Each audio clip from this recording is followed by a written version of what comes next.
একদম ফিক্স ৰেটত গাড়ী এখন বিক্ৰী কৰিম আজি, একদম ফিক্স ৰেট। য়োদ্ধা 1700, 2020 ছেপ্টেম্বৰ, 4,10,000। কাৰোবাক যদি ফিক্স ৰেট গাড়ী লাগে এখন গাড়ী চাব পাৰে।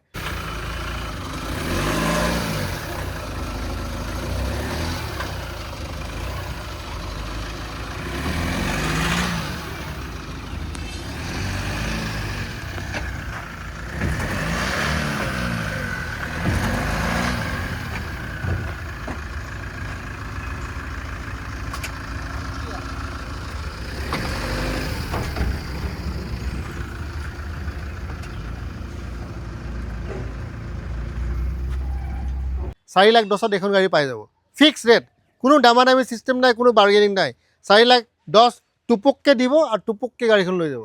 তো গাড়ীখনৰ পৰা দেখাই দিওঁ ফটাফট, গাড়ী নম্বৰটো চাই লওক। বাকী গাড়ীৰ কাগজ পত্ৰ আপডেট পাই যাব, ট্ৰেন্সফাৰ পাই যাব। 4,10,000, টায়াৰ কণ্ডিশ্যন ভাল, 2020 ছেপ্টেম্বৰৰ গাড়ী। চাই ল'ব পাৰে এবাৰ, চাওক।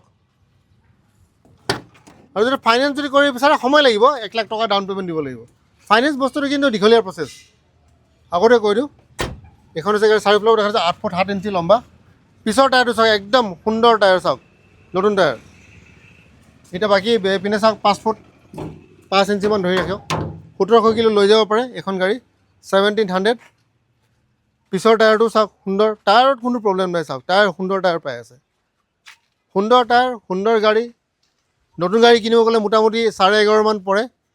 এতিয়া এখন গাড়ী আপোনালোকে পাই আছে একদম ফিক্স ৰেট, 4,10,000 টকা। 4,10,000 টকা লৈ আনক, টুপুককৈ দিয়ক আৰু টুপুককৈ গাড়ীখন লৈ যাওক।